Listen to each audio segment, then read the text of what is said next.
आज की इस भागदौड़ भरी जिंदगी में हर कोई अपना भविष्य उज्जवल बनाने की दौड़ में लगा है। एक लंबी प्लानिंग बना रखी है जिंदगी की, लेकिन दूर की सोच में कभी कभी नजदीकी मामले बिगड़ जाते हैं। कुछ बड़ा हासिल करने की कोशिश में जो हाथ में है वो भी खो जाता है। आज की ये कहानी एक ऐसे दिल दहला देने वाले सच की तरफ इशारा करती है जिसकी अनदेखी करके एक परिवार ने बहुत बड़ी कीमत चुकाई।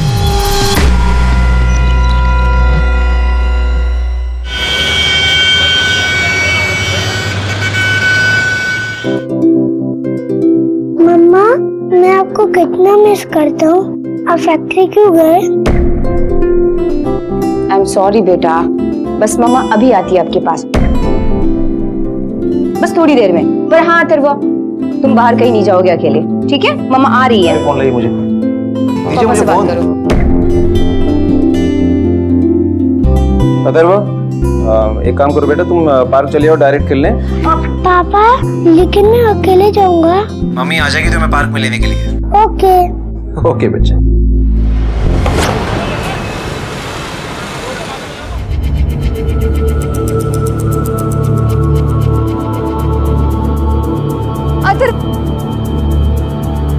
अथर्व, अथर्व, अथर्व, वो मेरा बेटा है छोटा सा, वो अथर्व, अथर्व, अथर्व, अथर्व, अथर्व।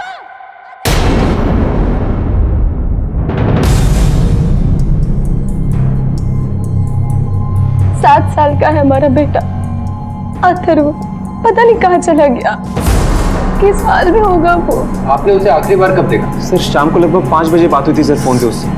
उस समय वो साइकिल लेके पार्क में खेलने जा रहा था सर। किसके साथ? सर अकेले ही जा रहा था। एक काम करो बेटा, तुम पार्क चले आओ, डायरेक्ट खेलने। पापा, लेकिन मैं अकेले जाऊंगा।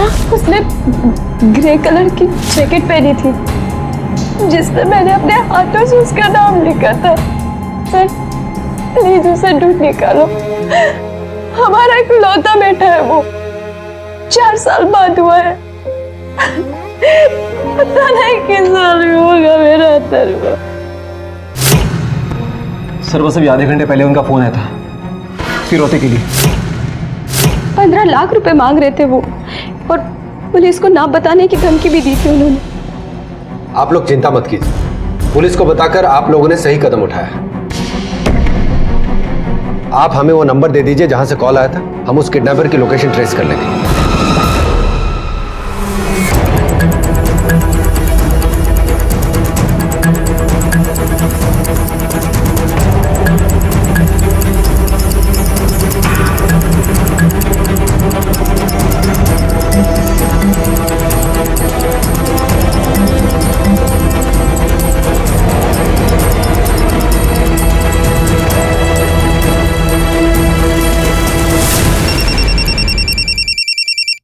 हेलो।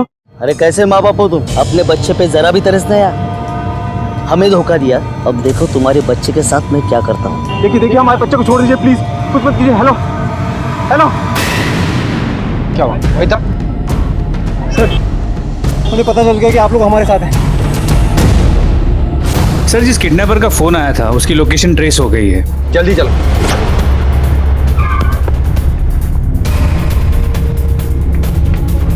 ये ताला तोड़। क्या सर? मिस्टर वहां देखो। सर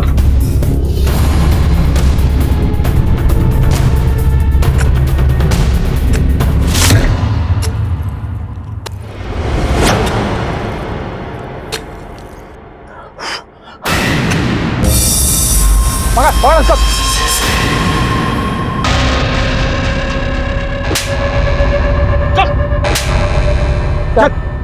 चेहरा तो बुरी तरह कुचल दिया ताकि शिनाख्त ना हो।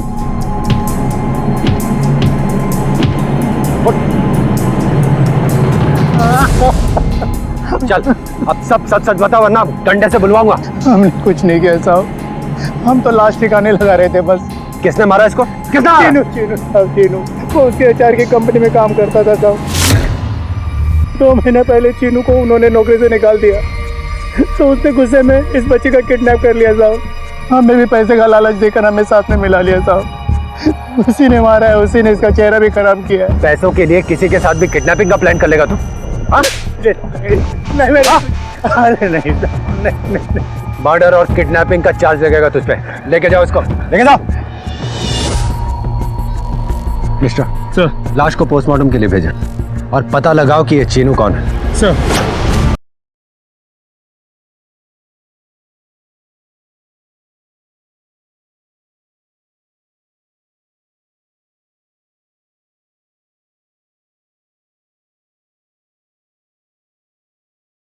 अपने बेटे अथर्वा के अपहरण और उसकी मौत के बाद राधा और समा टूट चुके थे। 6 महीने बीत चुके थे। पुलिस के कड़े संघर्ष के बावजूद अब भी एक अपहरणकर्ता उनके हाथ से दूर था।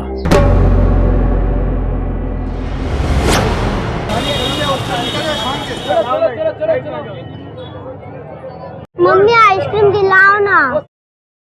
भाई साहब आप हिसाब करो, मैं अभी आई। चलो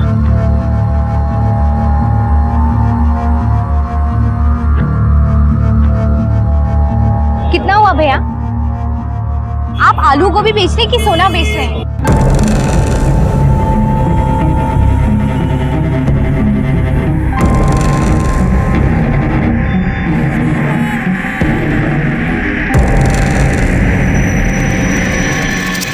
आपको 100 रुपए दूंगी मैं, उससे 1 रुपया भी ज्यादा नहीं दूंगी।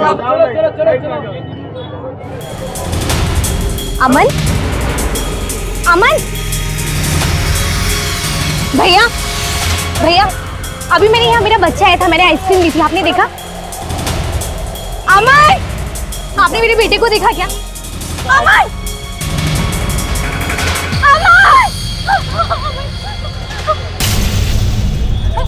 अमन, मम्मा को छोड़ के ऐसे कहीं जाते हैं क्या बेटा? कहाँ थे आप? बहन जी, मोल भाव के चक्कर में ऐसे बच्चे को भूलना गलत है ना।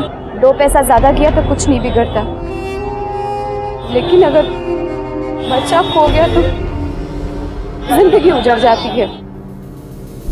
अमन, अब ठीक हो ना बेटा?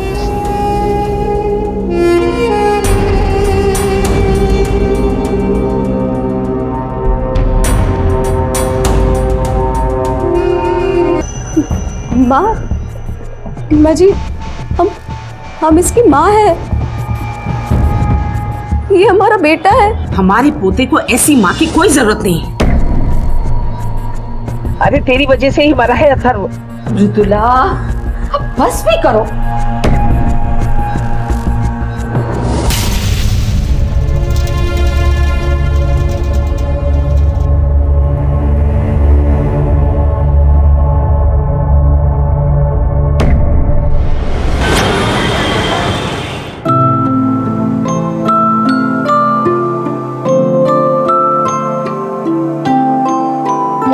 अथर्व, इतना ऊंचा नहीं बेटा, गिर जाओगे।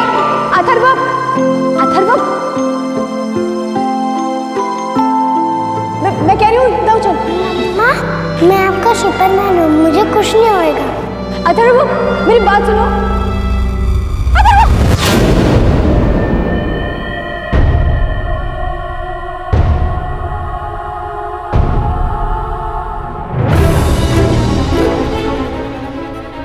अथर्व, अथर्व, अथर्व, अथर्व रुको। अथर्व,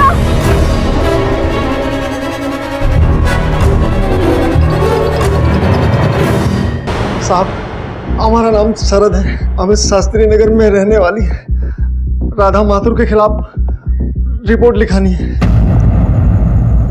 क्या हुआ? हम अखबार बांटने का काम करते हैं।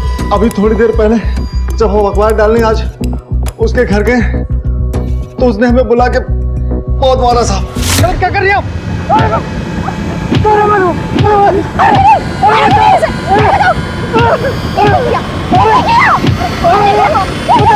साहब एकदम पागल हो रहे थे। ये तो अच्छा हुआ कि उसके घर वाले हमें आके बचा ली, नहीं तो वो आज हमको मार ही डालती। अजय, इनकी कंप्लेंट लिख लो। चलिए। राधा माथुर, ये वही है ना mister, Shastri Nagar kidnapping case वाली? जी सर, उस किडनैपिंग में उनके बच्चे की जान गई।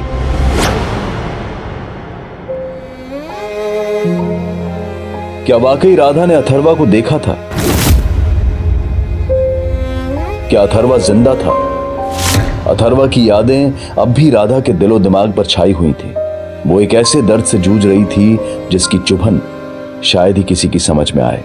एक माँ के लिए ये एक बड़े इम्तिहान की घड़ी थी, लेकिन सच शायद अब भी किसी पर्दे में छुपा था।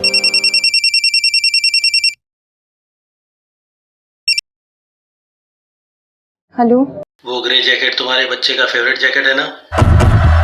हाँ, हेलो, कौन बोल रहा है? तुम्हारा बेटा अथर्वा भी जिंदा है। आप कौन बोल रहे हो? Hello, hello, hello. The number you have called is currently switched off. The number you have called is currently switched off.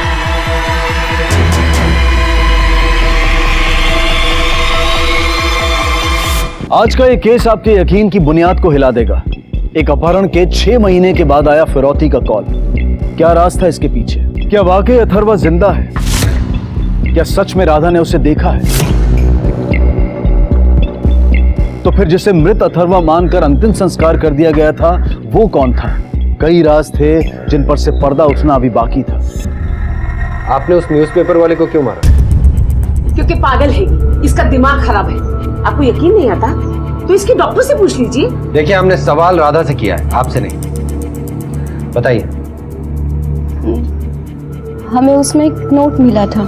क्या ये तूने लिखा है ना? ये उस न्यूज़पेपर में मिला था हमें।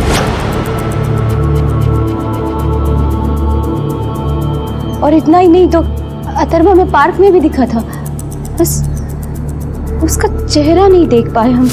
वो अथर्वा ही था। उसने अपनी फेवरेट जैकेट भी पहनी थी जिसपे हमने खुद ने अपने हाथों से उसका नाम लिखा था। किसी आदमी के साथ आया था और फिर वहां से चला गया। पर अथर्वा तो नहीं, अथर्वा जिंदा है। हमें कॉल भी आया था। उस आदमी ने भी हमें ये बताया कि अथर्वा जिंदा है। तुम्हारा बेटा अथर्वा भी जिंदा है। लेकिन ये कैसे मुमकिन? हमें तो अथर्व की लाश मिली थी।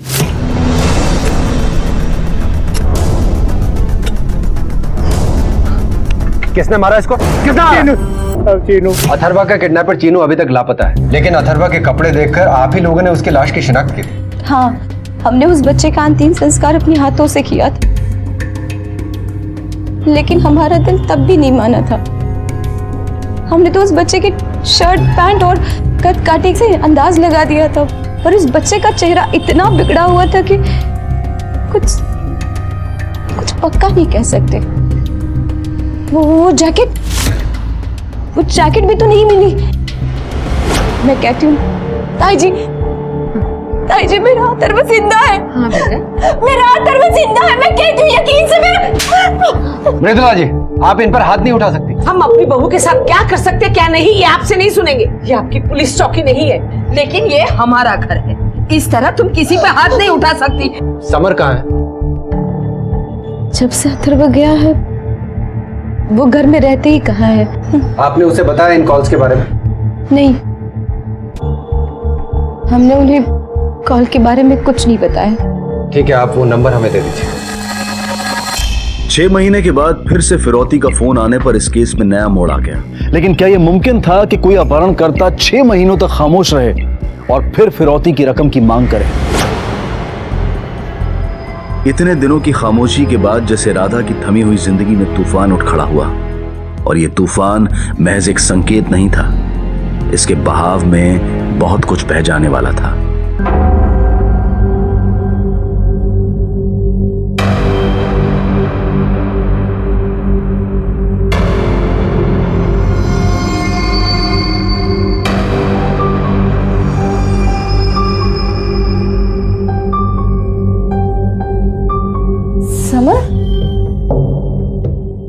समर, आप कहाँ थे? हाँ, मैंने आपको कितने कॉल किए, आपने फोन का जवाब क्यों नहीं दिया? समर, मैं क्या पूछ रही हूँ, आप कहाँ थे? हमने तुमसे कभी पूछा है कि पिछले 6 महीनों से तुम कहाँ थी? पूछा है कभी? हम तो घर पर ही थे। घर पर तो तुम थे, बस तुम्हारा दिल यहाँ नहीं था।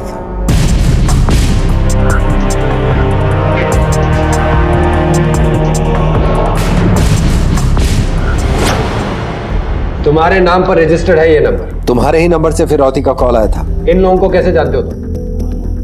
सर मेरे आईडी पे ये नंबर, सर ना ये नंबर मेरा है और ना ही मैं जानता हूँ। मेरा यकीन कीजिए सर, इस किडनैपिंग और मर्डर से मेरा कोई लेना देना नहीं है। हाँ सर, ये सारे आईडीज हमारे ही हैं, पर हमने ऐसे किसी भी पेपर पे ये नंबर नहीं लिया। 13 जुलाई को सुबह से शाम कहाँ थी? सर उस दिन मैं शहर में ही नहीं था, दिल्ली गया था अपने दोस्त की एक शादी में। सर मैं एक स्कूल टीचर हूँ, स्कूल में एक्स्ट्रा क्लासेस थे, मैं वही थी। सर दोनों की बातें मेरे को सस्पिशियस नहीं लगा, लगता है कि सच बोल रहे हैं।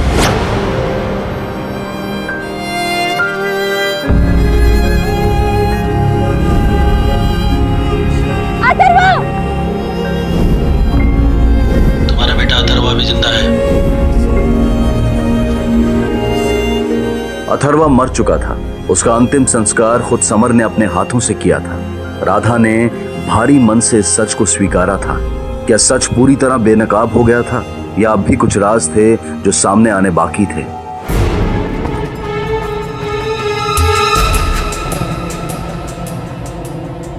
मुझे तुम्हारी बात का यकीन है, लेकिन उस कॉलर के बारे में तुम्हें पुलिस को नहीं बताना चाहिए था। अगर उस किडनैपर को पता चल गया तो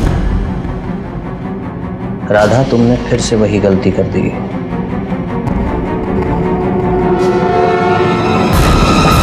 राधा की उम्मीदें बढ़ती जा रही थी। उसका मन आशा और आशंका से भरा हुआ था। दूसरी तरफ पुलिस अपनी पूरी कोशिश कर रही थी। वो छोटी से छोटी बात को भी बारीकी से टटोल रही थी, क्योंकि उन्हें ऐसा लग रहा था कि कोई करीबी राधा की कमजोरी का फायदा उठाकर उसे नुकसान पहुंचाना चाहता है। कहीं राधा किसी की नफरत का शिकार तो नहीं बन रही थी? पागल हो गए तुम? दिमाग खराब हो चुका है तुम्हारा? क्या बकवास कर रही हो कि अथर्वा जिंदा है? आपको तो खुश होना चाहिए समर। खुश होना चाहिए? सच तो यह है कि अथर्वा मर चुका है। हमने अपनी इन्हीं हाथों से उसका अंतिम संस्कार किया है। राधा, जब से वो गया है तब से हम देख रहे हैं, एक बार भी पलटकर आपने उसकी तस्वीर नहीं देखी। पता नहीं कौन सी दुनिया में खोए हैं आप। उसके दर्द में लिपटे हैं आप, क्योंकि आप जानते हैं कि जो भी कुछ हुआ है उसके जिम्मेदार आप हैं। हम जिम्मेदार हैं। मुझे मत भूलो राधा कि पुलिस को बताने का फैसला हम दोनों का था, सिर्फ हमारा नहीं। लेकिन उसे पार्क में अकेले भेजने का फैसला सिर्फ और सिर्फ आपका था। एक काम करो बेटा, तुम पार्क चले आओ, डायरेक्ट खेलने। पापा लेकिन मैं अकेले जाऊंगा। मम्मी आ जाएगी तुम्हें पार्क में लेने के लिए। ओके। हाँ? तुम ठीक कह रही हो। हमने खुद अपने बेटे को मारा है, मर चुका है वो। कि भगवान के लिए ये सब बकवास बंद करो कि वो जिंदा है।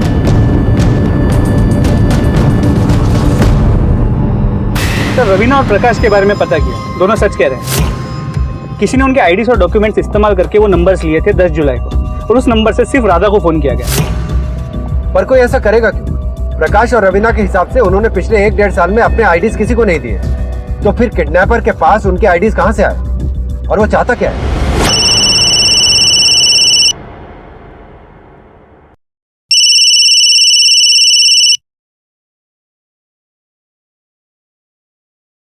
हेलो, बच्चा चाहिए जिंदा? तो आज भी रकम वही है, 15 लाख। कब और कहां वो मैं फोन करके बताऊंगा। और हाँ, इस बार पुलिस को बताने की गलती मत करना, वरना इस बार मैं बच्चे को सचमुच मार डालूंगा। अरे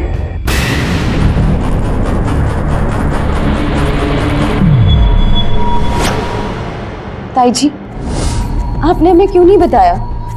क्योंकि हम जानते थे कि इस बात का तुम पर क्या असर होगा। इस पर असर होगा? असर तो हम सब पे हो रहा है, इसके साथ साथ हम सब पागल हो रहे हैं। देखिए, ये जो भी है, आप लोगों को इमोशनली मैनिपुलेट करके फिरौती की रकम हासिल करना चाहे। उसे पता है कि आप लोग फिरौती के लिए मान जाएंगे। आप लोग वो नंबर हमें दे दीजिए जिससे कॉल आया था।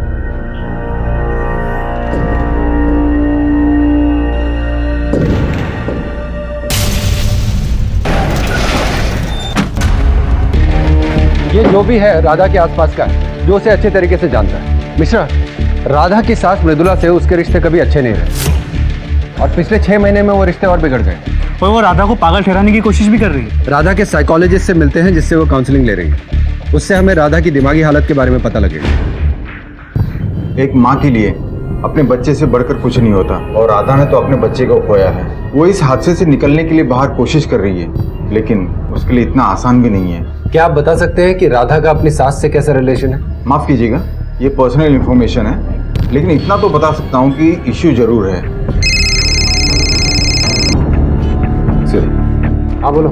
सर, राधा की सास समर के लिए रिश्ता देखने गई थी पंडित जी के पास। ठीक है, बुलाओ उन्हें थाना। हाँ, हम अपने बेटे की दूसरी शादी कराना चाहते थे, क्योंकि राधा हमें बिल्कुल पसंद नहीं थी। हमें अपने घर के लिए घरेलू बहू चाहिए थी, ना कि राधा जैसी आधुनिक बहू। लेकिन हमारी जेठानी सुलेखा, उसे राधा बहुत पसंद थी, इसीलिए हमारी मर्जी के बिना उसने ये शादी तय कर दी। तो क्या वो राधा को जानती थी? नहीं, हमारा साझा कारोबार है और हमारी जेठानी के बीच में ये तय हुआ था कि फैक्ट्री वो संभालेंगी और घर को हम संभालेंगे। लेकिन धीरे धीरे वो घर पे भी कब्जा करने लगे। 4 साल तक हमारी बहू को कोई बच्चा न हुआ, और फिर अथर्व हुआ और हमारी जिंदगी में एक खुशी की लहर आ गई। अथर्व की प्यार की वजह से हम अपनी नफरत को भी भुलाने लगे थे। हमारी जेठानी की शय पर राधा फैक्ट्री में काम करने लगी। अगर उस दिन वो काम पर नहीं जाती तो ये सब कुछ नहीं होता। और फिर आप लोगों को उसके अगवा होने की खबर देकर उसने और बड़ी गलती की। किडनैपिंग के केस में पुलिस को जल्द से जल्द इन्फॉर्म करना जरूरी होता है। उसका नतीजा देख चुके हैं हम। आप लाख दलीलें दे, लेकिन ये इल्जाम आप पर और राधा पर ही आएगा। तो अपनी इस नफरत के चलते आपने अपने पोते के नाम पर अपनी बहू को पागल बनाकर उससे छुटकारा पाना चाहा, ताकि आप अपने बेटे की दूसरी शादी कर सकें। देखिए, हम राधा से नफरत जरूर करते हैं, लेकिन इतनी भी नहीं कि उसके लिए हमें अपने पोते के नाम का सहारा लेना पड़े। ठीक है, फिलहाल आप जा सकती हैं।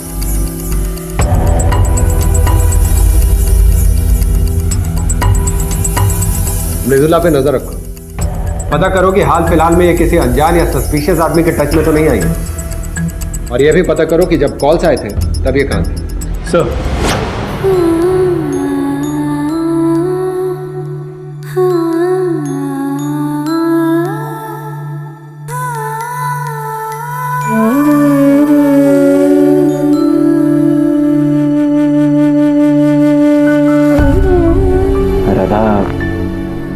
हम जानते हैं कि अथर्व के जाने के बाद से हम तुमसे अच्छे से बात नहीं कर पाए, और तुम भी इन फोन कॉल्स के कारण काफी परेशान रहती हो। देखो राधा, क्यों ना हम एक बच्चा गोद ले लें। गोद ले ले? मतलब हमारा बच्चा जिंदा होने के बाद भी हम बच्चा गोद कैसे ले? अथर्व मर चुका है राधा, और तुम इस सच्चाई को जितनी जल्दी मान लो उतना ही अच्छा है। राधा, तुम क्यों नहीं समझ रही हो? कोई तुम्हारी भावनाओं के साथ गंदा मजाक कर रहा है। 6 महीने के अंधेरे के बाद मुझे एक रोशनी की किरण मिली है। अब उस किरण को मैं अंधेरे में खोने नहीं दूंगी। मैं अपना बच्चा वापस लेके रहूंगी, चाहे मुझे उसकी कुछ भी कीमत चुकानी पड़े। यादों को पकड़ के रखोगी राधा, तो जिंदगी में कभी आगे नहीं बढ़ पाओगी तुम। आज मैं अथर्व की सारी यादें खत्म कर देता हूँ।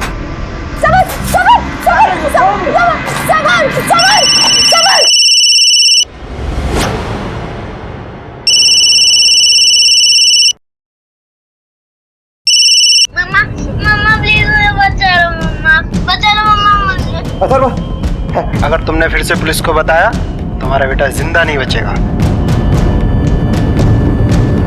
हेलो सर, राघव बंसल, इस बार जिस नंबर से फोन आया था वो इसके नाम पे रजिस्टर्ड है। राधा के फैमिली के साथ कोई कनेक्शन नहीं, रावतपुर का रहने वाला है। पिछले साल लखनऊ शिफ्ट हुआ, वहां इसकी दुकान है। प्रकाश और रवीना की तरह इसके आईडी को भी मिसयूज किया गया। मिश्रा, ये जो कोई भी है इतने आईडीज ला कहां से रहा है? अलग अलग लोग, अलग अलग लोकेशन।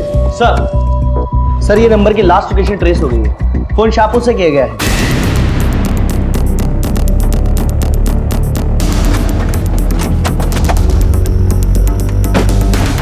ठीक से देखो, उस तरफ चेक करो। वहां सर।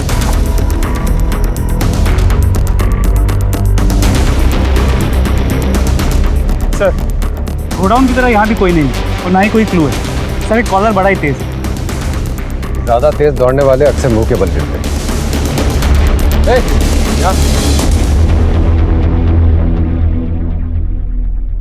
साहब, यहाँ पर किसी को आते जाते देखा है? वाह, हाँ देखा है साहब। क्या देखा है? गाड़ी, बड़ी सी गाड़ी। बड़ी गाड़ी मतलब क्या, वैन, टेम्पो? हाँ टेम्पो। एक बच्चा बैठा था और चला गया। बच्चा? कैसा बच्चा? चेहरा देखा उसका? नहीं, 8-10 साल का बच्चा था, बैठा और चला गया। ठीक है, जा। सर क्या राधा की बात सच हो सकती है?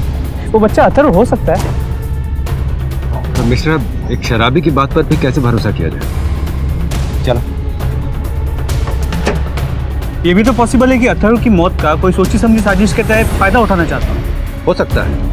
अब ये बात तो वही बता सकता है जिसने अथर्वा को आखिरी बार देखा था। कौन सा बच्चा साहब? हम समझे नहीं। जब डंडा अंदर जाएगा ना तो सब समझ में आ जाएगा। जिस बच्चे को तुझे गाड़ते हुए रंगे हाथों पकड़ा था उसकी बात कर रहे हैं हम, अथर्वा की। वो लाश अथर्वा की नहीं थी साहब, वो किसी लावारिस बच्चे की थी। तो फिर अथर्वा का क्या हुआ? चीनू ले गया उसे।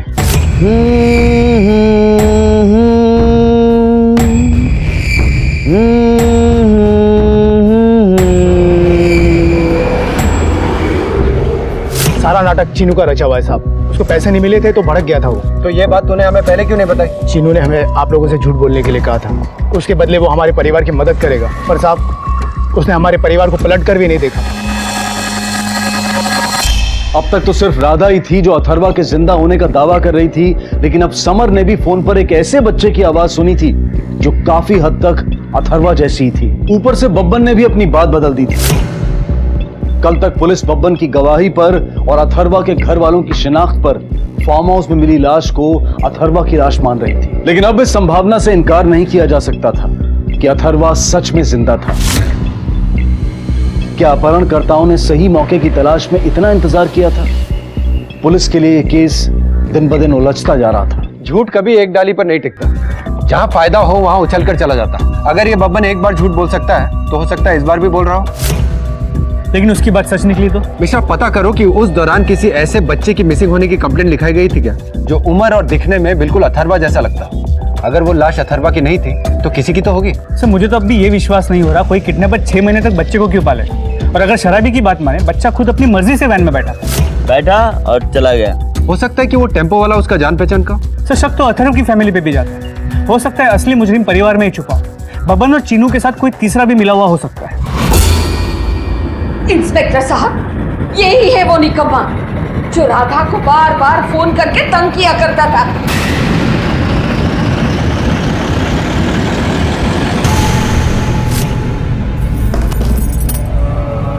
अरे शांति, कैसे चल रही हो? जरा नीचे देख के चला करो।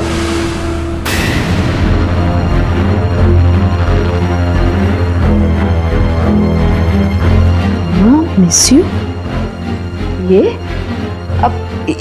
कचरा तुम्हें कहाँ से मिला? निखिल भैया के रूम से मिला कचरा। जब काम वाली ने हमें बताया कि वो कचरा उसे इसके रूम में से मिला था, तब हम फौरन इसके रूम में गए और देखा तो पेपर के बहुत सारे टुकड़े पहले से ही वहां पड़े हुए थे।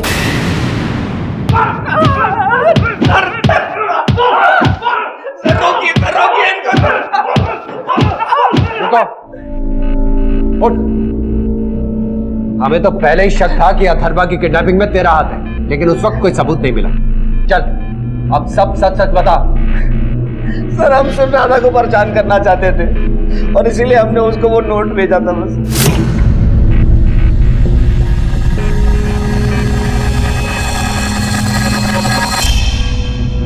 क्यों किया तुमने ऐसा? क्योंकि हम राधा के जरिए अपनी माँ को चोट पहुंचाना चाहते थे। उन्होंने हमें हमेशा समर से कम ही आका। अब तो उनके सगे बेटे हैं ना, लेकिन बिजनेस में भी उन्होंने हमेशा समर को आगे रखा। हम उनकी नजरों में हमेशा से बुरे बेटे थे। और अपनी इस नालायकी में तुमने अथर्वा को किडनैप किया और फिर उसका मर्डर कर दिया। अब तो उनके सगे बेटे हैं ना, लेकिन बिजनेस में भी उन्होंने हमेशा समर को आगे रखा। हम उनकी नजरों में हमेशा से बुरे बेटे थे। और अपनी इस नालायकी में तुमने अथर्वा को किडनैप किया और फिर उसका मर्डर कर दिया। नहीं सर, हमने ना ही अथर्व को किडनैप किया और ना ही उसका मर्डर। हमने कोई राधा को फोन कॉल भी नहीं किए, बस राधा को पहला नोट भेजा था, इसके अलावा हम कुछ नहीं जानते। हम सिर्फ अपनी माँ का प्यार पाना चाहते थे सर, लेकिन अथर्व के किडनैपिंग और मर्डर के बाद भी हमारी माँ पूरी तरह से समर की हो गई। अगर इतना ही दिमाग तुमने अपने बिजनेस में लगाया होता तो शायद आज तुम्हारी माँ तुम्हें भी पसंद करती।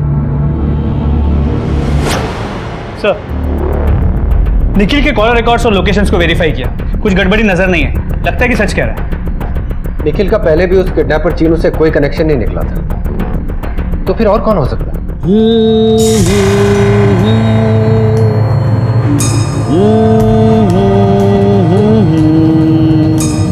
सर, वो 4 लोग जिनकी आईडीज पे वो फेक नंबर्स लिए गए, उनके सभी डिटेल्स को चेक कर लिया। सर, सब लोगों में एक चीज कॉमन है। क्या? सर, पिछले 1.5 साल में इन चारों ने लोन के लिए अप्लाई किया, अलग अलग जगहों पे और अलग अलग रीजंस। प्रकाश को चाहिए था लोन गाड़ी खरीदने के लिए, रवीना को होम लोन चाहिए था, राघव बंसल को एजुकेशन लोन चाहिए था अपने बेटे के लिए, और सानिया मल्होत्रा को पर्सनल लोन चाहिए था। इंटरेस्टिंग बात यह है कि इनमें से किसी को भी लोन नहीं मिला, सभी के एप्लीकेशंस रिजेक्ट हो गए। तो ये है कॉमन लिंक। इन सब के आईडीज उन लोन एप्लीकेशंस के साथ सबमिट की गई थी जो रिजेक्ट हो गई। मिश्रा, पता लगा कि इन बैंक से रिजेक्टेड एप्लीकेशंस के साथ जो आईडीज होती हैं वो कहां जाती हैं, और उन बच्चों का क्या हुआ जो अथर्वा के साथ मिसिंग हुए थे? सर, शाम तक फाइल्स आ जाएंगी।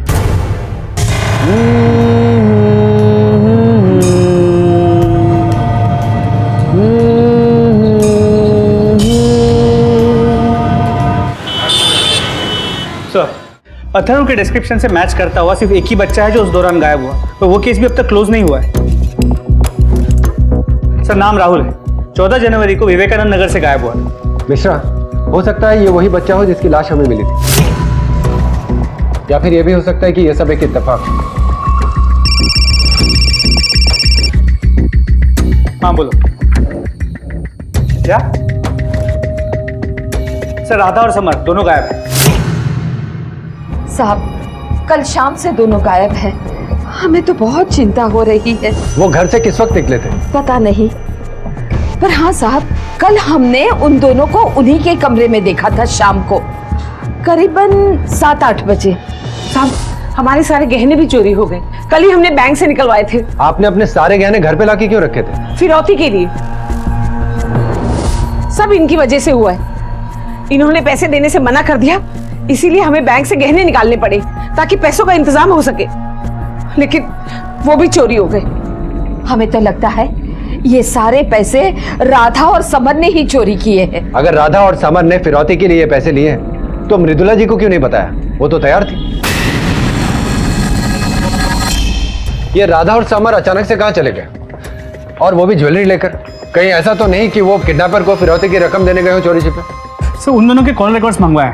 इसके अलावा वो 4 लोग जिनके आईडीज पे वो फेक नंबर्स लिए गए, उनके बारे में भी पता लगा। उन्होंने जिन कंपनी में लोन के लिए अप्लाई किया था वहां पे भी बात की, तो पता चला जिन लोगों के लोन रिजेक्ट होते हैं उन सभी के पेपर्स एक ही टेलीमार्केटिंग कंपनी को फॉरवर्ड होते हैं, बिग रीच। पता लगाओ कि इस कंपनी में किस किस को इन डॉक्यूमेंट्स का एक्सेस मिलता है सर, और हमें इस चीनू को भी जल्द से जल्द पकड़ना होगा। हर पीसीआर, ट्रैफिक पुलिस और अपने खबरी नेटवर्क को फिर से अलर्ट करो। सर, ये राधा और समर के कॉल रिकॉर्ड्स है। ये दोनों रेगुलर एक अननोन नंबर के टच में हैं, और वो नंबर पीसीओ का है। पता करो किस पीसीओ का है। सर, मिश्रा, हमें समर के ऑफिस जाके उसके फाइनेंशियल स्टेटस के बारे में भी पता लगाना होगा। उसने अपने घर में चोरी अपने बच्चे के लिए की है या फिर कोई और बात है?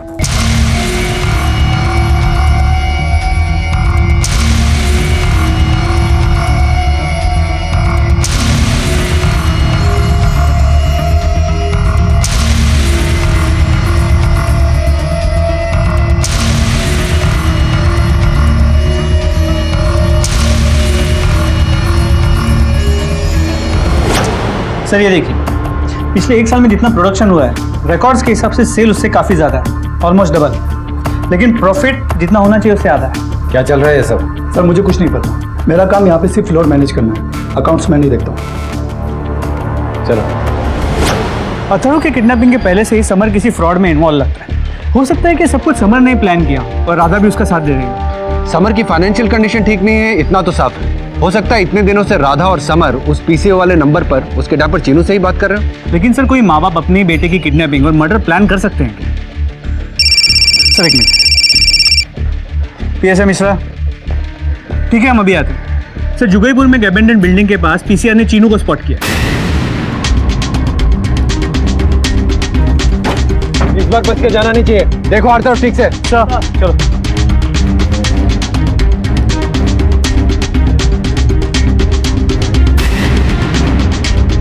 सर,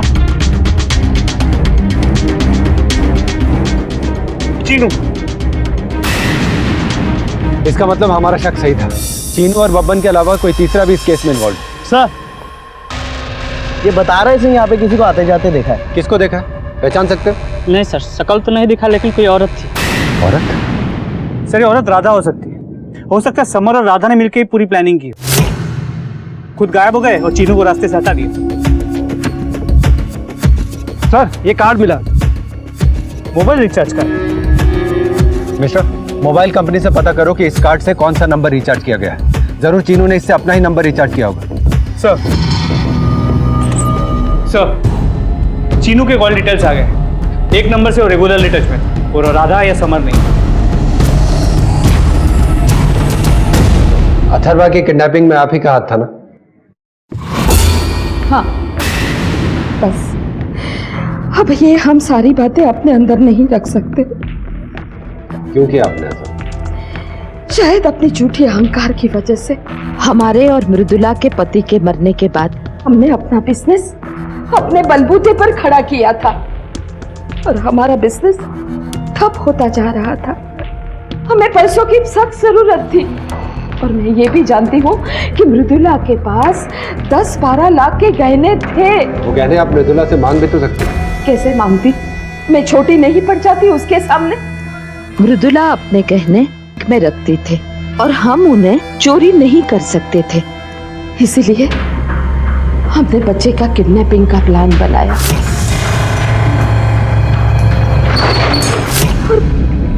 और हम वो गहने निकालने के लिए घर वालों को ये बताने ही वाले थे कि अथर्वा किडनैप हो गया है। पर उससे पहले समर और राधा ने पुलिस में अथर्वा की मिसिंग कंप्लेन कर दी। हम बहुत डर गए थे और इसीलिए हमने चीनू को फोन करके कहा कि वो अथर्वा को छोड़ दे। हमने कहा ना कि हम ऐसा कुछ नहीं कर सकते, तुम अथर्वा को छोड़ दो। ए बुढ़िया, तुझे क्या मैं बेवकूफ लगा? एक तो तूने मुझे 1 लाख रुपए देने का वायदा किया और अपनी बात से अभी पलट रही है। देख, अब प्लान कैंसिल नहीं होगा। ये सब आपने हमें पहले बता दिया होता तो अथर्वा को ढूंढने में आपकी ये इन्फॉर्मेशन हमारे काम आ जाती। सर, हमने कहा ना कि हम बहुत डर गए थे, पर हम कुछ कर पाते उससे पहले चीनू ने अथर्वा को तड़पा तड़पा के मार डाला। चीनू को कब मारा? 3 दिन पहले। अथर्वा की किडनैपिंग और बाद में उसकी मौत को लेकर चीनू हमें फोन करके ब्लैकमेल करता रहता था। हमें पता था कि अथर्वा 6 महीने पहले ही मर चुका है और वो अथर्वा ही था जिसकी लाश बब्बन ने ठिकाने लगाई थी और जिसका अग्नि संस्कार खुद समर ने ही किया था। और अब लग रहा था कि वो चीनू ही है जो राधा को फोन करके और पैसे निकलवाना चाहता है। ये लोग कहीं उसकी बातों में आकर और पैसे ना दे दे, इसलिए हमने ही गहने चुराए। एक ही बार सारा पैसा लेकर सारा मामला खत्म करने के लिए वहां बुलाया। ये लो तुम्हारे पैसे, अब हमारा हिसाब खत्म, समझे?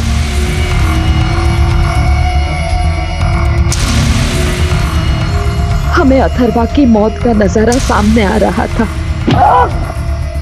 बदला लेने के लिए हमने चीनू को मार दिया।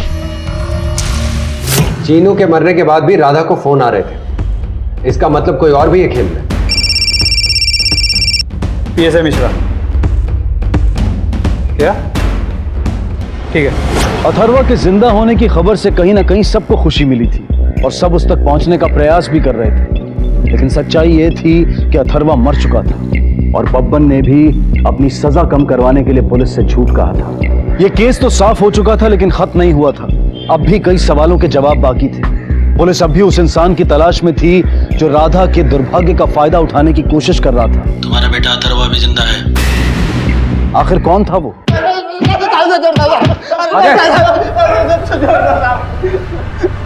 बताता हूँ साहब, बताता हूँ। बोल। मैं लोगों के आईडी प्रूफ देता था साहब। किसको? साहब वो साइकोलॉजिस्ट उमेश बख्शी को साहब। अरे मारा ऐसे कैसे आप लोग घुसे आए? अभी बताते, तलाशी हो। सर, ये उनमें से एक नंबर है जिससे राधा को फोन किया गया। मतलब हो ना हो ये तीनों नंबर भी वही हैं।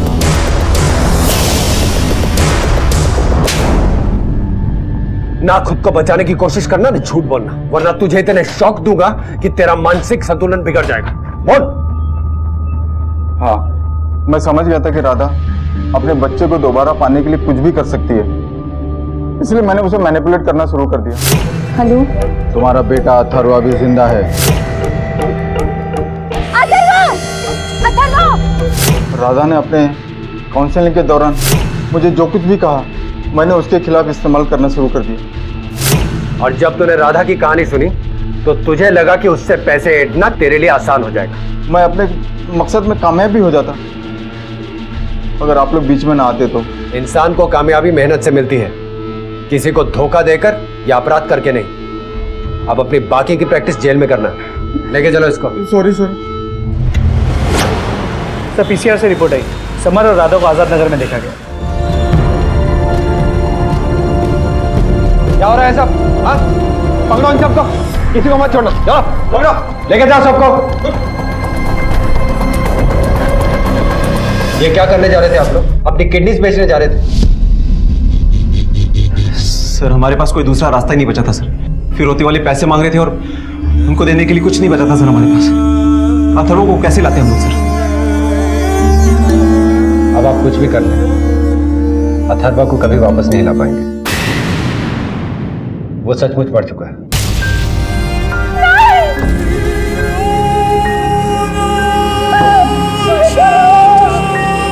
हमें यह भी पता लग गया है कि उसका किडनैप किसने किया था। किसने सर?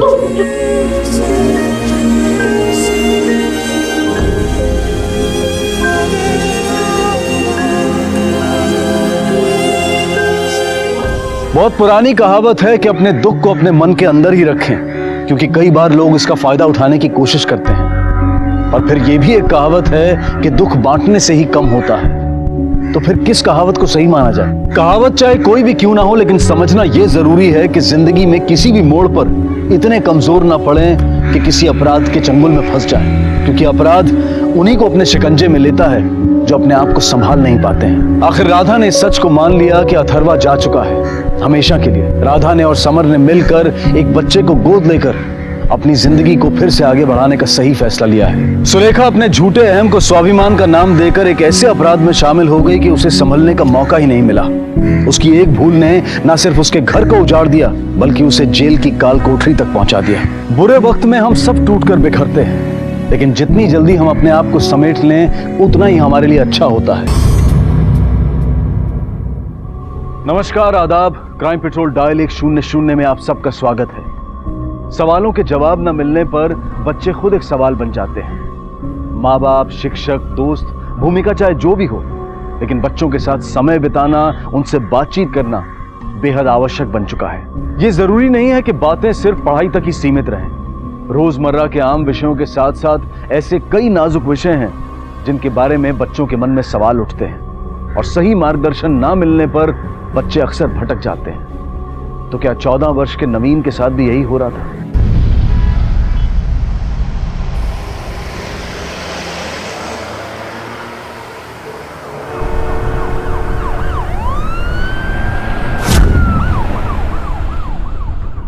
नवीन, कैसे हुआ ये सब?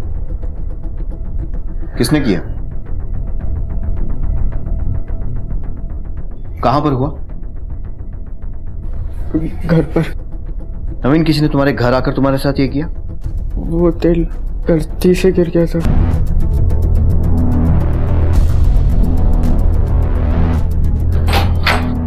ना एक लड़का किसी से भी आंख नहीं मिला पा रहा है। डेफिनेटली कुछ ना कुछ तो छुपा रहा है। सर, शायद उसके साथ ये सब किया है, उससे डर रहा हूं, या फिर उसे बचाने के लिए। सर, फैमिली में से कोई पॉसिबिलिटी है।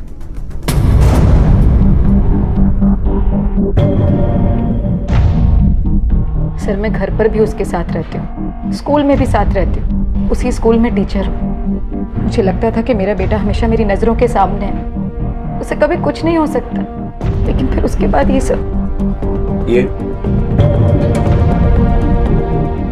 सर, ये मेरा बड़ा बेटा जतिन है। आपके पति नवीन के पापा कहाँ हैं? सर, हमारा डिवोर्स हो चुका है और उसके बाद से वो हमारे कांटेक्ट में नहीं है। आपको लगता है कि इन सब के पीछे वो हो सकता? सर, डिवोर्स को 3 साल हो चुके हैं और तब से लेकर अब तक कभी ऐसा कुछ नहीं हुआ। एग्जैक्टली क्या हुआ तो बताएंगे? सर, मैं और जतिन स्कूल से घर लौटे थे। आपके पड़ोसियों ने कोई आवाज नहीं सुनी? नवीन दर्द के कारण चिल्लाया तो होगा। चौकीदार ने किसी को घर में आते जाते भी नहीं देखा? सर, मैंने वॉचमैन से भी पूछताछ की थी, वो भी बोल रहा था कि उसने भी किसी को नहीं देखा। सर, मुझे लगता है कि नवीन ने शायद अपने आप ही। कहीं ऐसा तो नहीं कि नवीन को कोई प्रॉब्लम थी? I mean, क्या वो डिप्रेस था या फिर कोई मेंटल प्रॉब्लम?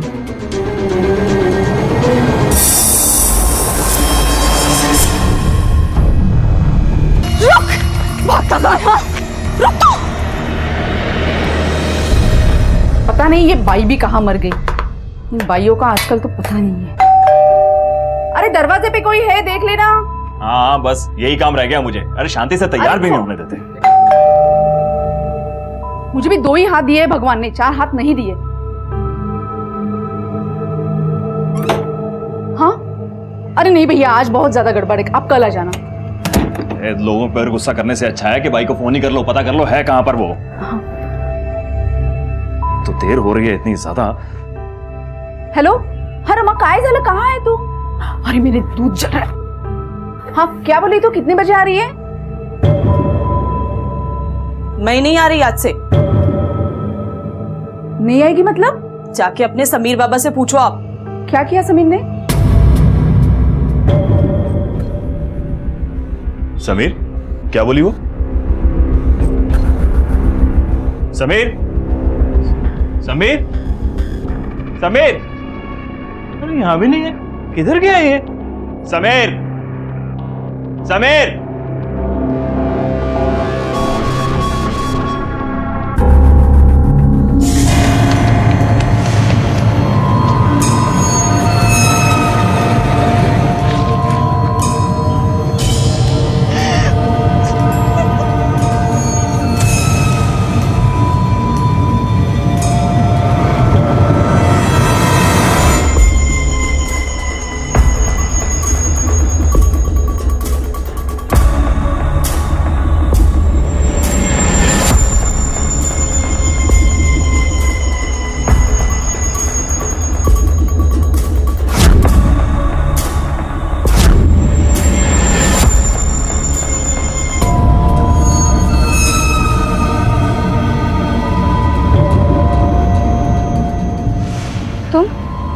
क्या हुआ? क्या चाहिए तुम्हें? देखो, मैं तुम्हारा कंप्लेंट कर दूंगी। मैं सच में कंप्लेंट कर दूंगी तुम्हारा।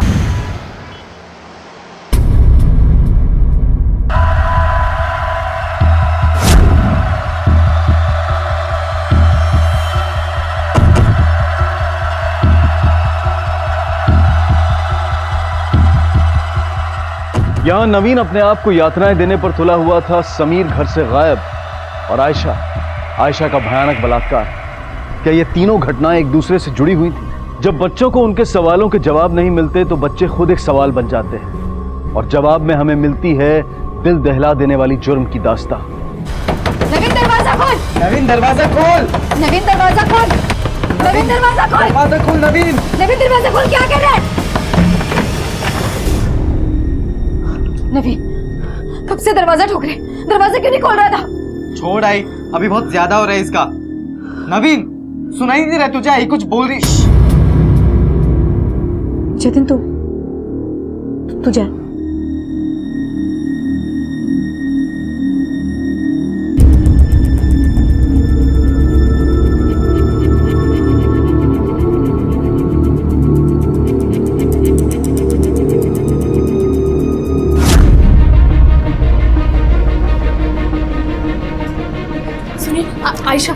आयशा मलिक। हाँ।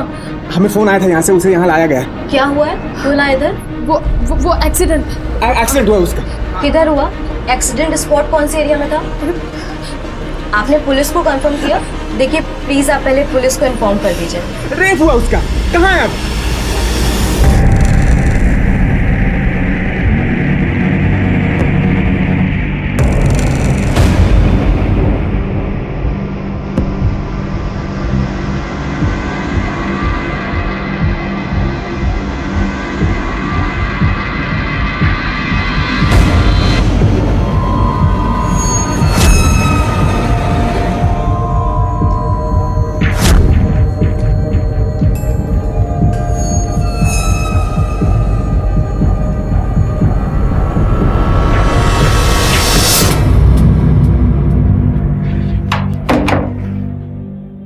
अच्छा, आपको किसी पर शक है? I mean, पिछले कुछ दिनों में आयशा को किसी ने धमकाया हो, डराया हो, या कोई फोन वगैरह ऐसा कुछ? ऐसा तो कुछ नहीं हुआ। बहुत सुलझी हुई लड़की है, पढ़ाई में हमेशा आगे, बहुत खुश रहती है। पता नहीं किसी ने उसके साथ ऐसा क्यों किया। देखिए, हम लोगों ने जांच शुरू कर दी है, लेकिन आयशा का बयान मिलना बहुत ज़रूरी है उन लोगों को पकड़ने के लिए जिन्होंने ये सब किया है। सर, आपको ऐसा लगता है कि इस हालत में उसका स्टेटमेंट लेना चाहिए? समीर के सारे दोस्तों को फोन कर लिया मैंने, लेकिन कहीं भी नहीं है। स्कूल में भी किसी ने नहीं देखा उसे। तो मुझे क्या बता रही है? तू माँ है उसकी, तेरे को पता होना चाहिए वो कहाँ गया। क्या माँ है लगा रखा है? आपने एक बार भी फोन करके या घर पे आके पूछा?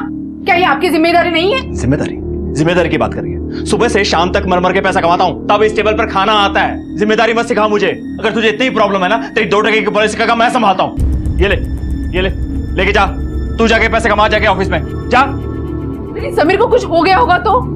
अरे कुछ नहीं हुआ होगा। क्या हम पुलिस में जाके रिपोर्ट करें? कोई जरूरत नहीं है पुलिस स्टेशन जाने की। खुद गया है वो, खुद आ जाएगा।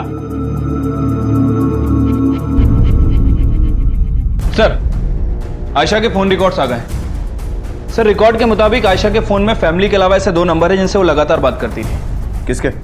सर, समीर कुलकर्णी और नवीन अग्निहोत्री। नवीन अग्निहोत्री?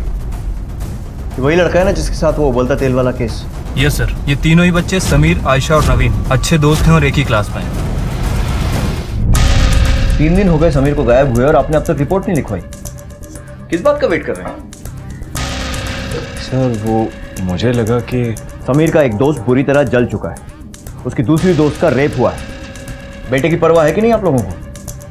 सर, आप तो ऐसे कह रहे हैं कि जैसे समीर ने सब कुछ किया हो। समीर ने क्या किया है और क्या नहीं किया है वो सच बहुत जल्दी सामने आ जाएगा। सर, मुझे पूरा विश्वास है समीर का इन सब चीजों से कोई कनेक्शन नहीं है। सर, समीर बहुत डरपोक है, एग्जाम के डर से भाग गया होगा।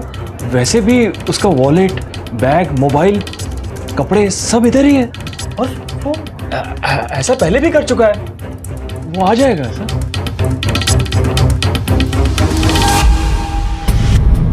Sorry, no problem. एक काम करते हैं, तुम सिर्फ हाँ या ना में बताओ, ठीक है? ये जो ऑयल गिरने की वजह से जला है, बहुत दर्द हो रहा होगा ना? किसी बात का पछतावा है तुम्हें? तुम्हें किसी पे बहुत गुस्सा आ रहा है? कुछ गलत किया है तुमने? किसी से डर रहे हो? बोलो। कुछ बताना चाहते हो नवीन?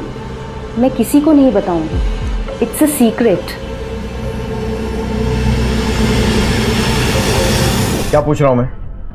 समीर आयशा को जानता था या नहीं? आयशा मलिक। सर, मुझे कैसे पता होगा? सर, आप ये क्या पूछ रहे हैं? हमें पता है आयशा के कॉल रिकॉर्ड से। समीर और आयशा रोज टच में रहते थे, कॉल्स पर भी और मैसेजेस पर भी। हाँ साहब, समीर, नवीन और आयशा तीनों अच्छे दोस्त हैं, साथ में ट्यूशन पढ़ने जाते हैं। कहाँ जाते हैं ट्यूशन? नवीन के घर पढ़ते हैं, उनकी आई सिखाती है उन्हें। समीर का आयशा के साथ कुछ अफेयर होते? कभी कुछ डिस्कस किया आपके साथ उसने? नहीं सर, बच्चा इन सब चक्कर में कहाँ, वो तो बस पढ़ाई जानते थे, तीनों अच्छा रैंक लाना चाहते थे। सर, क्या आपको सच में लगता है कि समीर का आयशा के रेप के साथ कुछ संबंध? क्या बोल रही है तू? समीर का रेप के साथ क्या संबंध? ओ कुलकर्णी साहब, आवाज नीचे, शांत रहा। समीर का आयशा के रेप के साथ कोई कनेक्शन है या नहीं वो तभी पता लगेगा जब या तो आयशा होश में आ जाए या फिर आपका बेटा मिल जाए। नायक, तीनों के साथ जो कुछ भी हो रहा है उसका आपस में कोई तो पक्का कनेक्शन है। स्कूल से क्या पता लगा? सर, टीचर, स्टूडेंट और बाकी के स्टाफ से बात करके पता चला है कि तीनों पढ़ाई में काफी अच्छे थे और सर तीनों के बीच दोस्ती भी काफी गहरी है। ओके।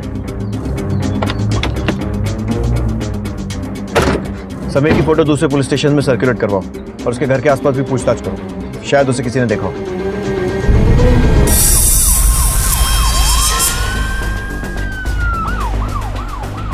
नहीं सर, कभी नहीं। वो लोग तो किसी से भी लड़ाई या झगड़ा करते ही नहीं थे। अच्छा, ये तीनों आपस में कैसे हैं? वो तीनों तो बहुत अच्छे फ्रेंड्स थे और उनका ग्रुप भी बना हुआ था और हर क्लास एक्टिविटी में तीनों साथ में ही पार्टिसिपेट करते थे। सर दूसरे क्लास का तो मुझे पता नहीं, लेकिन मेरे क्लास में बिल्कुल वेल बिहेव थे और मुझे कभी कोई टेंशन हुई ही नहीं। और सर अगर कभी ऐसा होता लड़ाई झगड़ा वगैरह तो दूसरे टीचर्स डेफिनेटली देखते और मुझे नहीं लगता कि ऐसा कुछ हुआ होगा। अपनी ही दुनिया में खोए रहते थे। टीनेज में ऐसा अक्सर होता ही है, may be hormone changes and all, mood swings, पर कभी भी तीनों में से किसी ने किसी को तंग नहीं किया। Thank you. वो तीनों सारे टीचर्स के फेवरेट थे, यहाँ तक कि नवीन पिछले 2 सालों से हेड प्रीफेक्ट है। आयशा और समीर एवरी ईयर टॉप 5 में रहते हैं। Thank you. 4 अप्रैल को 4 और 6 बजे के बीच नवीन कहाँ था? घर पर ही होगा। घर पर ही होगा मतलब? आपको कंफर्म पता नहीं है?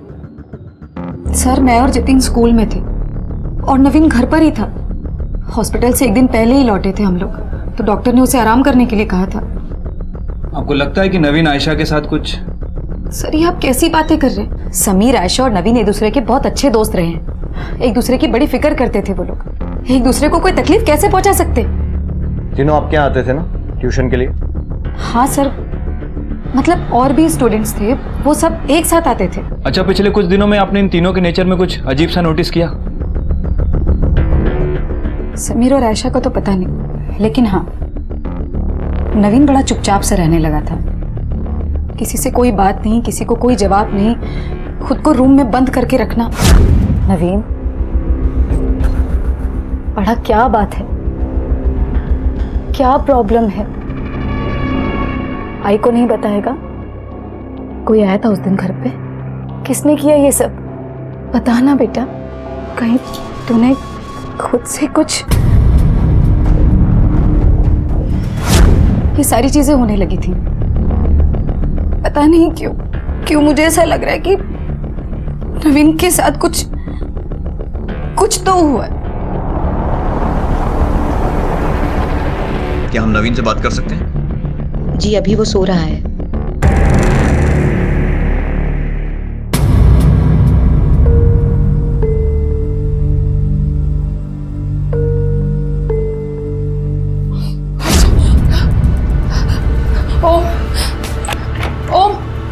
ओम जल्दी आओ। हाँ नैना, क्या हुआ? आयशा को होश है, जल्दी से डॉक्टर को बुलाओ। मैं डॉक्टर को बुला के लेकर आ रहा हूँ। डॉक्टर! सर ये नवीन हमसे कुछ ना कुछ छुपा रहा है। सर मुझे लगता है कि इसे ऐसा कुछ पता है जो इसके माँ बाप को नहीं पता। नवीन कैसे हुआ ये सब? किसने किया? या फिर शायद कुछ ऐसा है जो माँ बाप जानते हैं और छिपाने की कोशिश कर रहे हैं। इन तीनों की फैमिली की पूरी इन्फॉर्मेशन निकलवाओ, बैकग्राउंड, आपस में रिलेशन कैसे हैं, सब कुछ। Okay sir. देखो आयशा, मैं फिर से पूछ रहा हूँ, तुम्हें कुछ तो याद होगा? किसने की तुम्हारे साथ जबरदस्ती? तुम चाहती हो ना कि वो पकड़े जाएं? कौन था वो? कोई पहचान वाला? क्या वो समीर था? समीर कुलकर्णी या फिर नवीन अग्निहोत्री? हाँ है ना, गॉड से क्या, चुप भी हो जाओ। तुम जितना रोगी आयशा की हिम्मत उतनी टूटेगी। तुम्हें क्या पता, वो मेरी बेटी है। तुम्हारी अपनी बेटी रहती तो तुम्हें पता चलता। सिर्फ मैं जानती कि मुझ पर क्या बीत रही है। आयशा के स्टेपफादर ओम का बैकग्राउंड चेक करवाओ, तब तक मैं समीर के फादर प्रताप कुलकर्णी की इन्फॉर्मेशन निकलवाता हूँ। सर आयशा के सौतेले फादर का एंगल तो समझ में आता है। सौतेला बाप है, बेटी के साथ कुछ भी कर सकता है। लेकिन सर समीर के फादर का?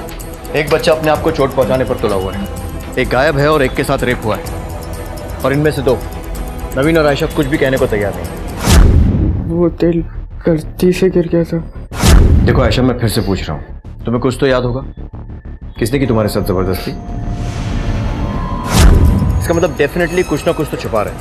इसके 2 ही कारण हो सकते हैं नायक, या तो डर या फिर गिल्ट। अब हमें पता ये लगाना है कि उन्हें किस बात का डर है। कौन सा राज था जो नवीन, आयशा और समीर छिपा रहे थे? क्या इसी राज की वजह से विवश होकर समीर भागा था?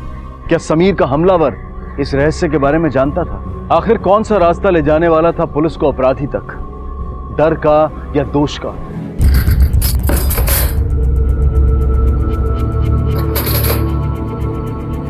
आई, तू ये सब क्या कर रही है?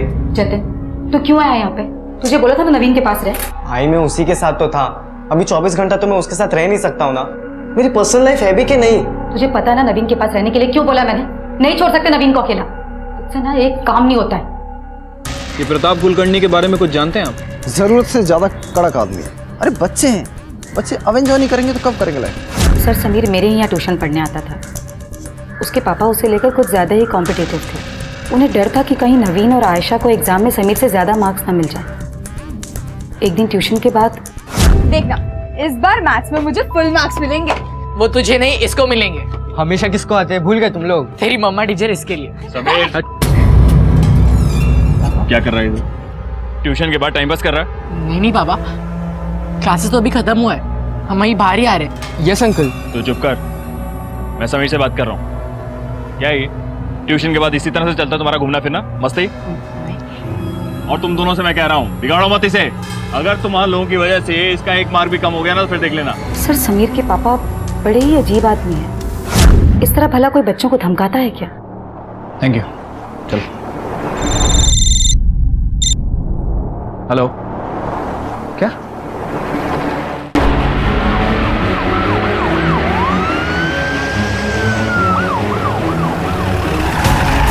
समीर कुलकर्णी की गला दबा के मारा गया।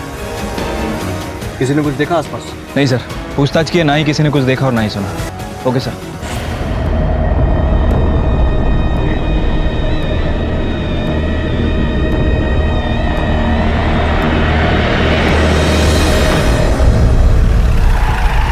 समीर के मर्डर के जस्ट पहले इस नंबर से प्रताप के फोन पर कॉल आया था। एक तो सर मेरा बेटा मरा है सर, उसके बाद भी आप मुझसे पूछताछ कर रहे हैं? डेथ का टाइम 8:30 से 10 के बीच में 6 अप्रैल को कहाँ था?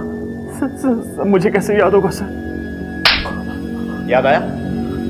हाँ सर, वो 8:30 से 10। हाँ सर, मैं रोज की तरह काम से आ जाता हूँ और सर उसके बाद मैं वॉक के लिए जाता हूँ। हाई ब्लड प्रेशर है ना सर मुझे। अच्छी तरह जानता हूँ, पारा चढ़ते देर नहीं लगती। बहुत मारता था ना समीर को, और उस दिन मार ही दिया उसे। नहीं सर, मैं क्यों मारूंगा सर? मेरा बेटा था वो, हम तो खुद ही उसे ढूंढ रहे थे। तू ऐसे नहीं बोलेगा ना? हाँ सर नहीं। सर, नंबर आइडेंटिफाई हो गया है। कोई शिवा है, समीर के घर पे जो बाई काम करती थी उसका पति। एड्रेस मिला? जहाँ लड़के की बॉडी मिली थी वहीं से 10 मिनट की दूरी पर एक बस्ती है, वहीं का एड्रेस है। सर, ये देखिए।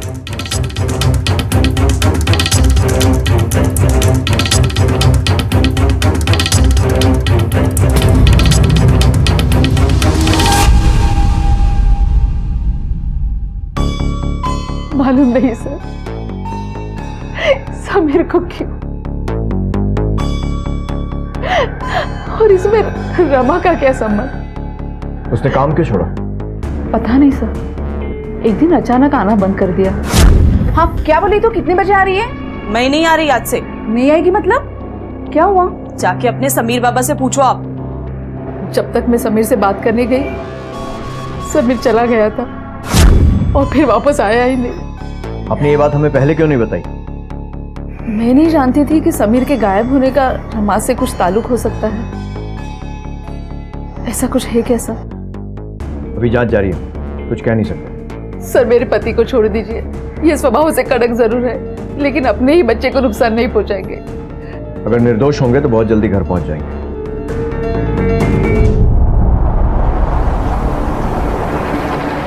समीर के घर से काम क्यों छोड़ा?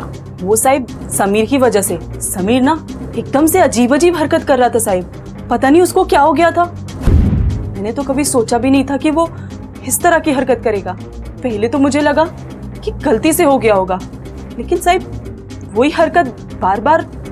उस दिन काम खत्म करके मैं घर वापस आ रही थी, उसके बाद से साहिब वो दिखा ही नहीं, और फिर मैंने ना उस घर का काम भी छोड़ दिया था। आपको हमारे साथ पुलिस स्टेशन चलना होगा, आइए। हो साहिब।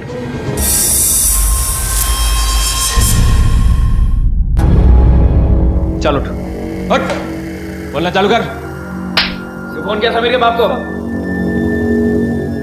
साहब, वो पगार बाकी था साहब रमा का, इसलिए फ़ोन किया। सर सैलरी चाहिए था उसे अपनी बीवी का, पैसे मांगने के लिए फोन किया था सर उसने। साहब मैंने पैसा लेके ही काम छोड़ा था, क्योंकि अगर वो लोग बाद में नहीं देते तो कौन रोज रोज चक्कर लगाता। तो जानते हैं आप? हाँ देखा मैंने इसको, वो शिवा के साथ में था। 1-2 दिन पहले इधर ही घूम रहा था। साहब शिवा का कुछ ना कुछ चलते ही रहता है साहब, मैं सब चक्कर में रहता नहीं साहब। Thank you. हेलो सर, बस्ती में पूछताछ करके पता चला है कि उस रात समीर शिवा के साथ ही था। ठीक है, एक काम करो, तुम पुलिस स्टेशन आ जाओ। प्रताप और शिवा के कॉल ट्रायंगुलेशन रिकॉर्ड्स मिल गए, कहानी धीरे धीरे क्लियर हो रही है। Okay sir. साहब सीधे सीधे बंद। साहब उसको मैंने बताया कि उसके लड़के ने गलत हरकत किया है मेरी रमा के साथ। अंदर बंद कर रखा है उसे। करने का क्या है साहब? करना क्या है? इतनी गंदी हरकत की है, मार चाहे कुछ भी कर उसको, मुझे कुछ लेना देना नहीं है उससे, जो करना है कर। वो साला प्रताप घूम के चला गया और बोला जो करना है कर। हाँ सर बोला था, लेकिन सर मुझे क्या पता था कि वो समीर को जान से मार डालेगा। सर मैंने तो सोचा था कि वो समीर की थोड़ी पिटाई करेगा जिससे समीर सबक सीख जाए, लेकिन उसने समीर को जान से मार डाला। साहब वो रोने लगा, माफी मांगने लगा मुझसे, बताया कि उसने बाथरूम में देखा रमा को नहाते वक्त, तभी से उसके बारे में ही सोचने लगा। मुझे पता चला साला उसकी तो मूंछ भी नहीं निकली अभी तक, और तभी सब मेरी सटक गई और ऊपर से साला भाग गया। साहब 14 साल के छोटे बच्चे की जान ले ली और पूछता मिस्टेक क्या है? साढ़े यहीं पे।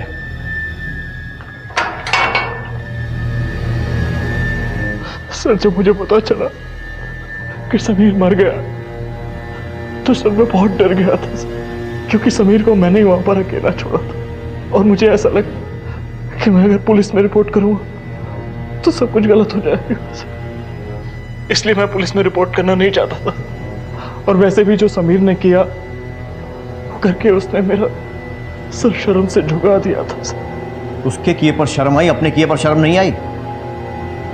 बेटे की मौत पर लोग टूट जाते हैं, जिंदगी बर्बाद हो जाती है, और तुझे दुख या गुस्से की बजाय डर लगा। शिवा को तुम मर्डर और किडनैपिंग में अंदर करेंगे ही, तू भी जेल में सड़ेगा अपने खुद के बेटे के कत्ल में साथ देने के लिए। सर गलती। बड़ी अजीब बात, क्यों किया होगा समीर ने? सर स्कूल में तो सब उसकी तारीफ कर रहे थे, होनहार लड़का है, हमेशा टॉप 5 रैंक में आता था। फिर ऐसा क्या हुआ कि इतने सुलझे हुए लड़के ने इतनी घटिया हरकत कर दी? सर हो सकता है कि एक फेस हो, बड़ा हो रहा था, अपने आप पे कंट्रोल नहीं रख पाया, क्योंकि समीर ने जब रमा के साथ ही हरकत की उसी समय के आसपास आयशा के साथ भी रेप हुआ था। सर कहीं समीर नहीं आयशा का? हमें नवीन और आयशा के पेरेंट्स से बात करनी चाहिए, क्योंकि समीर की मौत के लिए तो काफी हद तक उसका फादर जिम्मेदार है, जिसने उसे बचाने की बजाय मौत की तरफ ढकेल दिया। कहीं नवीन और आयशा के साथ भी तो ऐसे ही कुछ नहीं हो रहा है? हो सकता है सर। नवीन की मां को पूछताछ के लिए बुलाओ और आयशा के सौतेले बाप के बारे में पता लगाओ। Okay sir. आयशा के फादर के बारे में कुछ जानती हैं? उनके घर का मामला है, हमें क्या लेना देना। Thank you. तो आप ओम के कलीग्स थे? जी हाँ, पहले वो मेरे साथ ही काम करता था, फिर उसका डिवोर्स हुआ। ओम का डिवोर्स हुआ? उसकी बीवी, मतलब तब की बीवी हर्षा ने कितना तमाशा किया था ऑफिस में, क्या क्या इल्जाम लगाए थे ओम पर, इसीलिए ओम ने ऑफिस भी छोड़ दिया। Thank you.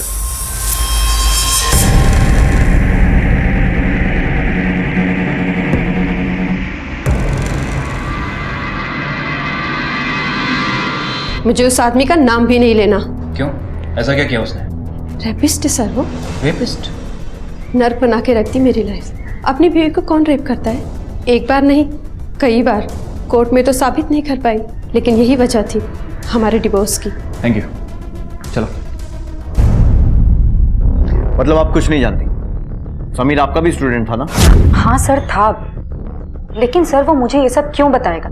शायद नवीन को भी उसने इसी डर से नहीं बताया कि कहीं नवीन मुझे ना बता दे। अच्छा, मतलब आपको यह भी पता है कि समीर और नवीन के बीच में इस बारे में कोई बात हुई थी या नहीं? सर मैं एक सिंगल मदर हूँ, वर्किंग मदर। स्कूल और घर दोनों के चक्कर में कभी कभी कुछ ऐसी भी बातें होती हैं जो मैं जानने की कोशिश करूँ तब भी नहीं जान सकते, उतना टाइम नहीं दे सकते। लकीली मैं उसी स्कूल में टीचर हूँ, इसलिए स्कूल और घर में दोनों पर नजर रख पाती हूँ। हाँ, सौतेला बाप हूँ मैं, आयशा मेरी बेटी है और मैं उसके लिए कुछ भी कर सकता हूँ सर। ठीक है, आयशा से जुड़ी हुई बातों को साइड में रखते हैं। फिर भी सोसाइटी में कोई खास इमेज नहीं है तुम्हारी। तुम्हारे ऊपर मैरिटल रेप का आरोप लगा था। हाँ सर, मेरी पहली बीवी ने इल्ज़ाम लगाया था, लेकिन वो कोर्ट में साबित नहीं कर पाई। हमारा डाइवोर्स उलझ गया था। हाँ, लोगों ने बातें करना ज़रूर शुरू कर दिया था।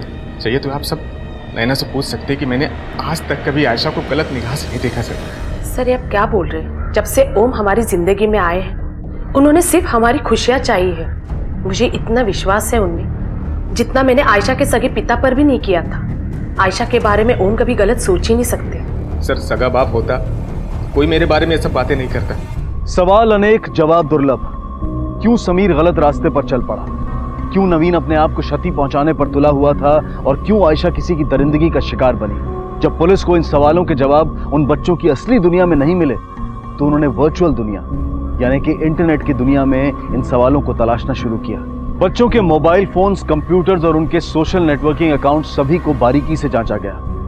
आजकल की आधुनिक पीढ़ी इसी दुनिया में तो अपना ज्यादा वक्त बिताती है और पुलिस के सामने आने वाले सच ने उन्हें हैरान कर दिया है। समीर के व्हाट्सएप मैसेजेस दिखाइए। ये सारे समीर ने नवीन को भेजे थे। ये सर ये टाइम और डेट मैसेज है। नवीन और आयशा दोनों से बात करनी पड़ेगी। सारे सवालों के जवाब शायद उनके पास हैं। जब तक वो दोनों मुंह नहीं खोलेंगे ये केस पूरी तरह सॉल्व नहीं होगा। Right sir. सर, मैं नवीन को फोर्स नहीं करना चाहूँगी। वैसे भी वो कब क्या कर बैठे कुछ पता नहीं। कहीं जल्दबाजी में उसने खुद को कोई तकलीफ पहुंचा दी तो? सर, अभी अभी वो हॉस्पिटल से घर आई है। खामखा उसे ये सब पूछ के क्यों उस बात को याद दिलाएं? सर, उसके साथ बहुत बुरा हुआ है, थोड़ा तो टाइम दीजिए। देखिए, कुछ बुरा हो उससे पहले हम ये जानना चाहते हैं कि नवीन की इस हालत की वजह क्या है। ऐसा नहीं है कि मैं विक्टिम की फिक्र नहीं है, हम नहीं चाहते कि हमारी जांच से उसे कोई नुकसान पहुंचे। लेकिन इस केस को सॉल्व करने के लिए आयशा से पूछताछ करना बहुत ज़रूरी है। अगर हमें लगा कि आयशा इस कंडीशन में नहीं है तो हम खुद उसे इस केस में इन्वॉल्व नहीं करेंगे। देखो आयशा, तुम्हें किसी से भी डरने की जरूरत नहीं है। जो कुछ भी कहना है सच सच कह सकती हो। तुम्हें कौन सी बात सता रही है नवीन? कि तुमने भी किसी के साथ बदतमीजी की थी समीर के जैसे? तो फिर और क्या परेशानी है? किस चीज का डर है तुम्हारे स्टेप फादर ओम का? बोलो आयशा।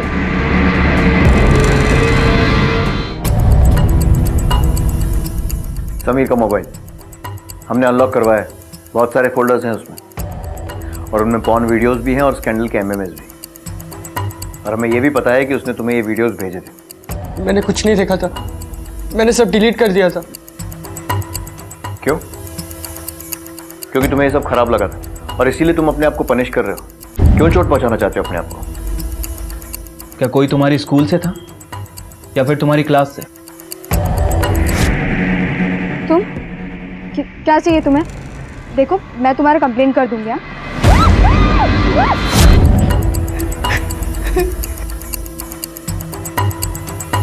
क्या तुम्हें लगता है कि ये सब वीडियोस वगैरह इनका आयशा के रेप से कोई कनेक्शन है?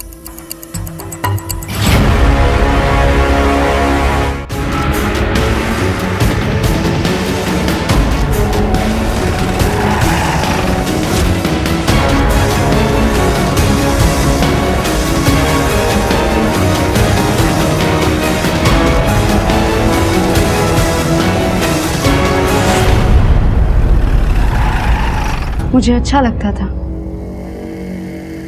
इससे पहले भी मैंने किया था। बच्चों को पॉर्न वीडियोस दिखाना, उनके चेहरे देखना, किसी के चेहरे पर डर, किसी के चेहरे पर शर्म और किसी के चेहरे पर आवाज। तुम्हारी इन अजीबोगरीब लतों के बारे में नहीं सुनना है हमें। किन किन बच्चों को ये वीडियो दिखाए थे ये बताओ। मुझे 10 बच्चों का एक ग्रुप मिला था।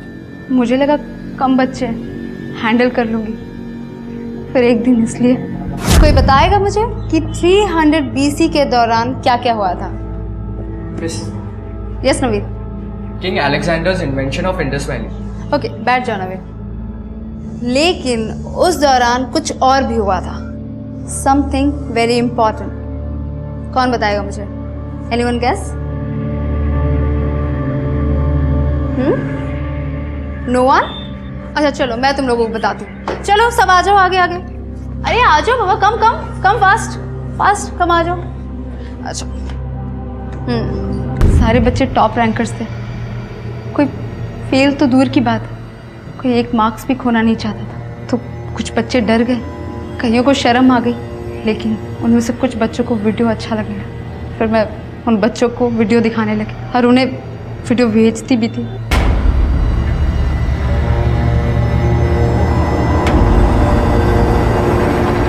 सर मुझे विश्वास नहीं होता, वीना मेरी कलीग रह चुकी है। कोई टीचर अपने स्टूडेंट्स के साथ इतना घिनौना काम कैसे कर सकती है? मैं सपने में भी नहीं सोच सकती थी। स्टूडेंट्स की जिंदगी बर्बाद करती। Sir this is shocking. हमें उस टीचर के अगेंस्ट एक्शन लेना चाहिए, स्कूल से हमें बात करनी चाहिए सर। उसे उसके किए की सजा जरूर मिलेगी, don't worry. I am sorry sir, लेकिन मुझे अपने आप पे घिन आने लग गई थी। किसी लड़की या किसी औरत को देखना भी नहीं चाहता था, आई को भी नहीं।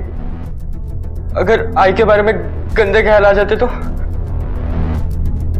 इसीलिए मैंने ये सब किया, अपने आप को पनिश किया। मैंने कंट्रोल करने की बहुत कोशिश की थी, लेकिन वीना मैम रोज नए नए वीडियोस लाती थी। वो हमारे फ़ोन में भी वो वीडियोस भेजती थी और रोज हमारे साथ बैठकर वो वीडियोस देखती थी। मैं ये सब चीज़ रियल में एक्सपीरियंस करना चाहता था। हमारी इस घिनौनी हरकत ने 3 बच्चों की लाइफ खराब कर दी। एक बच्चे की जान चली गई, 4 परिवार बर्बाद हो गए। सड़ो यहीं पर। मासूम बच्चों को कच्चे मिट्टी की तरह जिस सांचे में ढाल दिया जाए वो ढल जाते हैं। इनके मन में कई सवाल उठते हैं, कई धारणाएं जन्म लेती हैं, खासकर यौन व्यवहार और यौन इच्छा को लेकर। ये बेहतर होगा कि हम इन महत्वपूर्ण विषयों पर खुद उनसे बातचीत करें। अक्सर बच्चे खुद इन सवालों के जवाब ढूंढने की फिराक में गलतियां कर बैठते हैं। वीना ने अपने विद्यार्थियों के साथ जो कुछ भी किया वो बेहद गलत था और उसे इस अपराध की सजा भी मिली।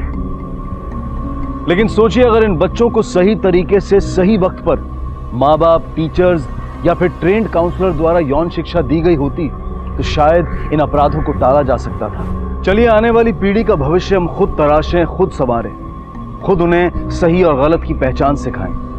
यौन अपराध और अपराधियों की निंदा करना तो जरूरी है, लेकिन उससे भी ज्यादा जरूरी है इन अपराधों को रोकना, और इन्हें रोकने की जिम्मेदारी हम सब की है। अब मैं अनूप सोनी आपसे विदा लेता हूं, फिर मुलाकात होगी अगले एपिसोड में एक और चौंका देने वाले केस के साथ। तब तक अपना और अपने परिवार का ख्याल रखें और देखते रहें क्राइम पेट्रोल डायल 100। सबक एक को सीख हम सबको। जय। क्राइम पेट्रोल्स के और भी दिलचस्प कहानी देखने के लिए हमारे चैनल को सब्सक्राइब करें और बेल आइकॉन दबाना न भूलें।